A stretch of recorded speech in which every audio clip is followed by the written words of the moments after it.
গিন্নিশালা রান্নাঘর ব্লগসের তরফ থেকে তোমাদের সবাইকে আবারও অনেক অনেক ভালোবাসা ও ওয়েলকাম জানিয়ে আজকের ব্লগটা শুরু করলাম।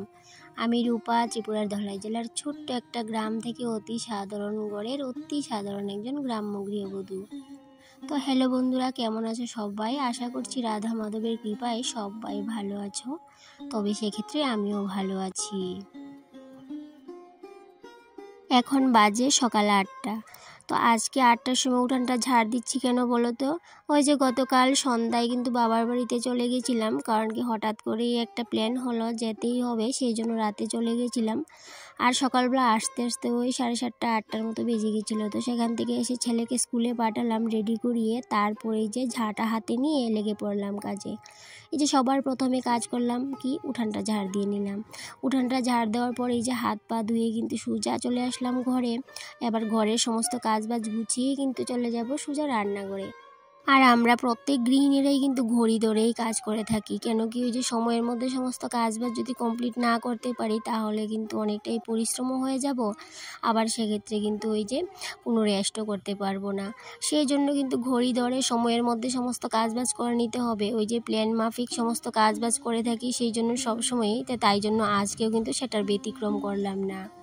আর এই দিকটাই দেখো, আজকে যেহেতু বুধবার, আর বুধবারে তো আমার একটাই রুটিন থাকে, সেটা কি বলতো? একটাই রুটিন না, অনেকগুলো রুটিনই থাকে, তার মধ্যে এই যে একটা কমন রুটিন, সেটা কি বলতো? এই যে ঘর ঝাড়ার ফুলটা, সেটা কিন্তু আমার হাতে প্রত্যেক বুধবারেই থাকবে, কারণ কি এটা আমার একটা রুটিনের কাজ। আর এই যে আমরা তো আর প্রত্যেক দিন ঘর ঝাড়া মোছা করতে পারি না, কেন কি এই যে কিছু তো নিয়ম আছে, সেগুলো তো মেনেই চলতে হয়। তাই জন্য কিন্তু এই যে যেমন আমি বুধবার, সোমবার, শুক্রবার, এই সপ্তাহের 3টা দিনই কিন্তু ঘর ঝাড়া যায়। আর সেক্ষেত্রে শনিবার, রবিবার, তারপরে বৃহস্পতিবার, তারপরে হচ্ছে গিয়ে এই মঙ্গলবার, তো এই দিনগুলো তো আর ঘর ঝাড়া যায় না। সেক্ষেত্রে আমি একটা দিন বেছে নিয়েছি সপ্তাহের বুধবার। তো এই বুধবার করে আমি এই যে ফুল ঝাড়ুটা সেটা কিন্তু হাতে নিয়ে নিই, আর যেদিকে দেখি একটু নোংরা হয়েছে সেদিকটাই কিন্তু একটু হালকা করে ঝাড়া মোছা করে নিই, তাতে করে আমার আর ওই সময় করে কিন্তু এক্সট্রা করে এই যে ঘর ঝাড়াঝুড়ি করতে হয় না। আর এদিকে দেখো, এই যে বাবার বাড়ি থেকে সকালে আসলাম, তারপর কিন্তু কাপড়গুলো গুছানো হয়নি, একটু রোদ লাগিয়ে এনে রেখেছিলাম বিছানাতে। তো এখন এগুলোকে গুছিয়ে রেখে দেবো জায়গা মতে। আর আমার এই ব্যাগটা দেখো, যেহেতু আমাকে এই যে সপ্তাহে 1-2বার বাবার বাড়িতে যেতে হয়, সেক্ষেত্রে এই ব্যাগটাকে কিন্তু আমি এক্সট্রা করে আর কোনো জায়গায় রাখি না, এই যে সোজা আলনাটার মধ্যেই রেখে দিই। আর এদিকে দেখো, এই যে কাপড় রাখার জন্য এই তাকটা এনেছিলাম অনলাইন থেকে, সেটা কিন্তু বেশি দিন হয়নি, সেটাও কিন্তু তোমাদের সাথে শেয়ার করেছিলাম। ওই যখন এনেছিলাম তখন কিন্তু তোমাদের সাথে শেয়ার করেছিলাম। আর এদিকে দেখো, এই যে এই তাকটাকেও যেহেতু এখন আমি কাপড়গুলো রাখবো ভেবেছিলাম এই তাকটার মধ্যে, তো গিয়ে দেখি একটু নোংরা হয়েছে। তো ভাবলাম যে হাতের কাছে যখন কাজটা দেখলাম যে নোংরা হয়েছে, সেটা ফেলে কি করে চলে যাই ঘর থেকে, সেক্ষেত্রে এই যে একটু ঝাড়ামোছা করে পরিষ্কার করে আবার জায়গা মতো ফ্লাওয়ার বাসটাও রেখে দিলাম। তারপর কি করলাম বলো তো, ওই যে ড্রয়ারগুলোতে আমার কাপড়গুলো আর ছেলের কাপড়গুলো আলাদা আলাদা করে রেখে দেব। আর এই ড্রয়ারগুলোতে না আমার কাপড়টা একটা থাকে, তারপরে ছেলের কাপড়গুলো একটার মধ্যে রাখি, হাজব্যান্ডের কাপড় একটার মধ্যে রাখি, কারণ কি তাহলে খুঁজতে সুবিধা হয়, অসুবিধা হয় না। আর সবগুলা কাপড় যদি সবার কাপড় একটার মধ্যে রেখে দিই, তাহলে কিন্তু একটা কাপড় খুঁজতে গিয়ে সমস্তটাই কিন্তু ওই যে অগুছালো করে ফেলবে, হাজব্যান্ডই বলো আর ছেলেই বলো। তাই জন্য তাদের সবার ড্রয়ারগুলো আলাদা। যেমন আমার ড্রয়ারটা সবাই জানা আছে যে এটার মধ্যে শুধু আমার কাপড় থাকবে, তাই জন্য কিন্তু এটার মধ্যে কেউ ধরবেও না, ছেলেও ধরবে না, হাজব্যান্ডও ধরবে না। আবার এই যে ছেলের ড্রয়ারটা, সেটার মধ্যে শুধু ছেলেরই কাপড় থাকবে, সেটাও কিন্তু ছেলের জানা আছে, হাজব্যান্ডেরও জানা আছে। আবার আরেকটা ড্রয়ার থাকে এক্সট্রা, সেটার মধ্যে থাকে ছেলের শুধু স্কুলের জিনিসগুলো, স্কুলের ড্রেস, স্কুলের প্যান্ট, শার্ট, তারপর সমস্তটাই একটা ড্রয়ারের মধ্যে রাখি, তাতে করে কিন্তু ওই যে খুঁজে পেতে অনেকটাই সুবিধা হয়। আর এদিকটাই দেখো, এই যে জায়গা মতো আবার ড্রয়ারগুলো রেখে দিলাম। তারপরে এই দিকটাই দেখো, এই যে চলে আসলাম বিছানাটা গুছাবো, কারণ কি এই যে রাতের বেলায় দেখো এভাবেই কিন্তু চলে গিয়েছিলাম, আর কিন্তু গুছানো হয়নি। আর অন্যদিন তো সকালবেলায় গুছিয়ে নিই, আজকে যেহেতু একটু দেরি হয়ে গেছে, ভাবলাম যে ঘরটা গুছিয়ে তারপরেই কিন্তু অন্য কাজবাজ করব, কারণ ঘরটা যদি না গুছিয়ে অন্য কাজে চলে যাই তাহলে কিন্তু ভালো লাগবে না। তাই জন্য ঘরটাকে আগে গুছিয়ে নিতে চলে আসলাম। আর তাই জন্য যখনই মশারিটা জায়গা মতো রাখবো ভেবেছিলাম, দেখি কি খাটের স্ট্যান্ডের মধ্যে একটু ধুলো ধুলো পড়ে আছে, কারণ কি প্রত্যেক দিনই কিন্তু খাটের স্ট্যান্ডের মধ্যে ধুলোবালি পড়ে, তো একটু যদি হালকা হাতে মুছে নেওয়া যায় প্রত্যেক দিন, তো তাতে করে এই যে ধুলোবালিটা গাঢ় হয়ে পড়ে থাকার সম্ভাবনাটা একটু কমই থাকে সমস্ত জিনিসপত্রের উপর। আর এমনিতেও এই যে প্রত্যেক দিনই কিন্তু একটু চেষ্টা করি হালকা হাতে যেটাই সামনে থাকে সেটাই কিন্তু একটু মুছে ফেলার চেষ্টা করি, তবুও কিন্তু মাঝে মধ্যে কিছুটা কিন্তু মিসিং হয়েই যায়। আর এদিকটাই দেখো এরপর বিছানাটাকে একটু ঝাড়ামোছা করে নিলাম, কারণ কি এই যে বিছানাটা একটু এলোমেলো কুচকালু হয়ে আছিল, তো সেই ক্ষেত্রে একটা শলার ঝাড়ু দিয়ে একটু টানা টানা করে ঝাড়ামোছা করে নিলাম। আর এরপরে দেখো তোমাদের সাথে আরেকটা জিনিস শেয়ার করতে চলে আসলাম। সেটা কি বলতো, এই যে আমার বিপদ্যশিনী মায়ের ফটোটা, সেটা না ওইখানটায় ছিল গুরুদেবের পাশটায়, সেখান থেকে না আজকে হঠাৎ করে পড়ে গেল। আমি একটা সিঁড়ি এনেছিলাম ঘরে কাজ করার জন্য, ওই সিঁড়িটাতে লেগে এই যে ফটোটা পরে ভেঙে গেল। তো যাই হোক গ্লাসটা কিন্তু ভাঙেনি, সেক্ষেত্রে ওই যে ফটোর ফ্রেমটা ভেঙে গেছে। তো যাই হোক সেটা নিয়ে এত টেনশন করলাম না, প্রথমে কিন্তু অনেকটাই খারাপ লেগেছে যে তো সেটা কি বিপদের কোনো সংকেত নাকি অন্য কিছু। তো যাই হোক প্রথমে কিন্তু ভেবেছিলাম যে বিপদনাশিনী মাকে আমার উপর রেগে গেছে নাকি। তো যাই হোক পরে কিন্তু সেটা নিয়ে আর বেশি ভাবলাম না, সেটা তো দুর্ঘটনাও হতে পারে তাই না। তো যাই হোক এদিকে দেখো এই কথাটা চিন্তা করতেই করতে কিন্তু ঘরের সমস্ত কাজবাজ করছি, কারণ কি কথাটা তো মাথা থেকে যাচ্ছি না, কথাটা ভাবছি আর কাজ করছি।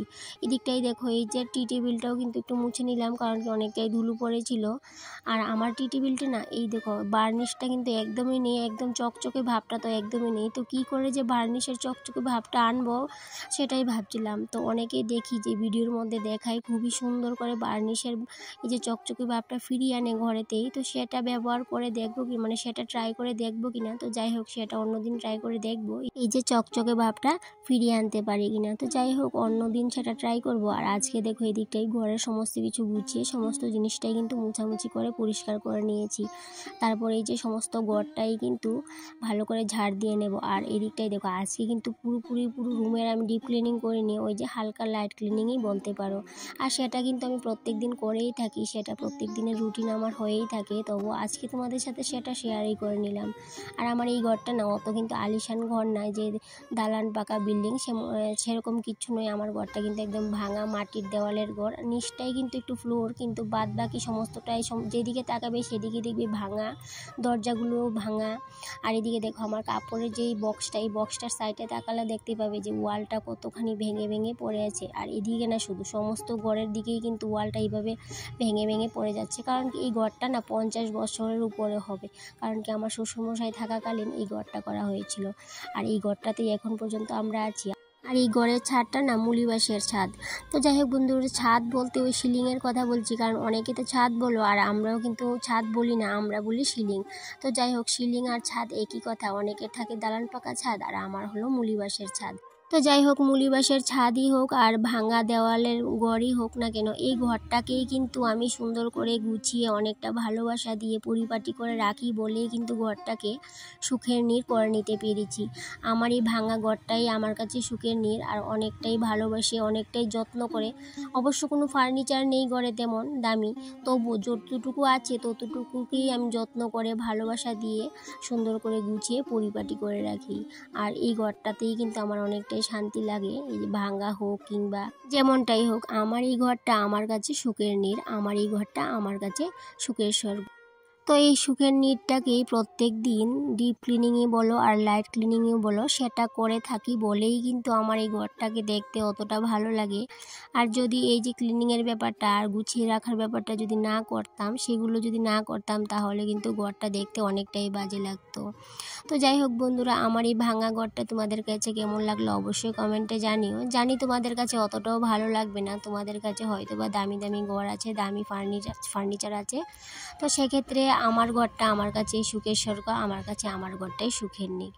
আর এভাবেই আমার ভাঙা দেওয়ালের ঘরটাকে প্রত্যেক দিন ডেইলি রুটিন ফলো করে একটু ডিপ ক্লিনিংয়ে বলো আর লাইট ক্লিনিংয়ে বলো সেগুলো মাথায় রেখে সেই কাজগুলো করে একটু পরিশ্রম দিই, তার সাথে অনেকটা ভালোবাসা, কারণ ভালোবাসা ছাড়া তো কোনো কাজেই কিন্তু সফলতা আসে না। একটু ভালোবেসে কাজগুলো করি বলেই ঘরটা কিন্তু কোনো ফার্নিচার ছাড়া কোনো কিছু এই যে আসবাবপত্র ছাড়া ভাঙা ঘরটাকে একটু সুন্দর লুক দিতে পারি। আর একটু ভালোবাসা না থাকলে, একটু বলতে অনেকটাই ভালোবাসা যদি না থাকতো, এই ঘরটাকে কিন্তু আমি এইভাবে পরিপাটি করে রাখতে পারতাম না। তো যাই হোক বন্ধুরা, আমার ঘরটা তোমাদের কাছে কেমন লাগলো পরিপাটি করার ব্যাপারটা সেটা অবশ্যই কমেন্টে জানিও। তো এই যে ঘরটা গুছিয়ে নিলাম, সেখানেই কিন্তু আমার কাজ শেষ হয়নি আজকের কাজগুলা। এখন চলে যাব রান্নাঘরে। রান্নাঘরে একটু ক্লিনিং করার ব্যাপার আছে, সেই ক্লিনিংটা করব। তারপর কিন্তু স্নান করে পুজো দিয়ে কিন্তু রান্না বান্না করব। আর এদিকে দেখো আজকের ব্লগটা এই পর্যন্তই থাকলো। আবার দেখা হবে পরবর্তী কোনো একটা ব্লগে। ততক্ষণে তোমরা ভালো থেকো, সুস্থ থেকো, টাটা।